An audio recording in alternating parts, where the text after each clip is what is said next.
sandam na chang tu hai ta ding in lun lo ram kho vel hi lung kham bang na an no ta Jerusalem kho ui moi ta kel su ring na mi ta thirin lung kham an bang na man ram kho ui moi in hoi ta kel su ni tin ka nai pe la tung ye ka ti sa tin lung gai ta no na ra ma chung sa tu ni la sol adam ve nge ka ti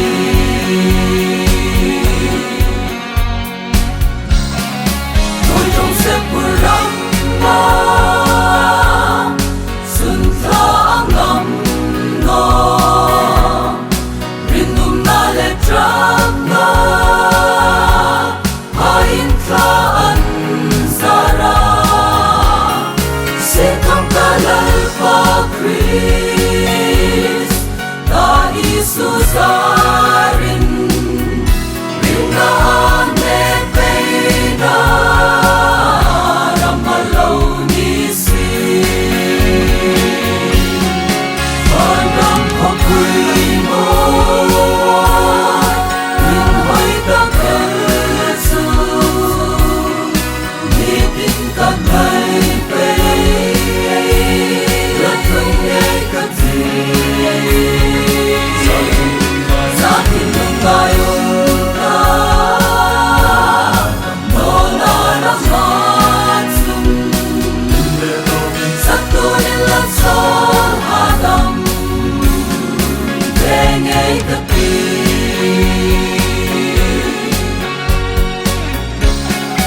o ve rama hin su ni khule ka ni sa tu na cho na mun ding chu clear lem ka ti rapture tung ra Chris ta hung no pa sun long na phong kim le sun nim min le ka ti on ram kho kui mo in hoi ta kel su ni tin ka nai pe la tung ye ka ti sa tin lung gai ta no na ra ma chung sa tu ni la sol adam ve nge ka ti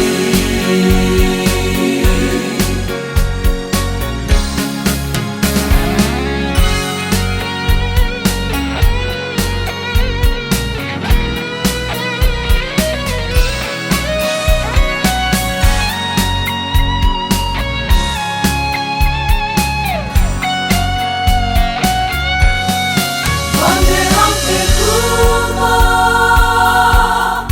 sun lo na akim nungai mi tle hul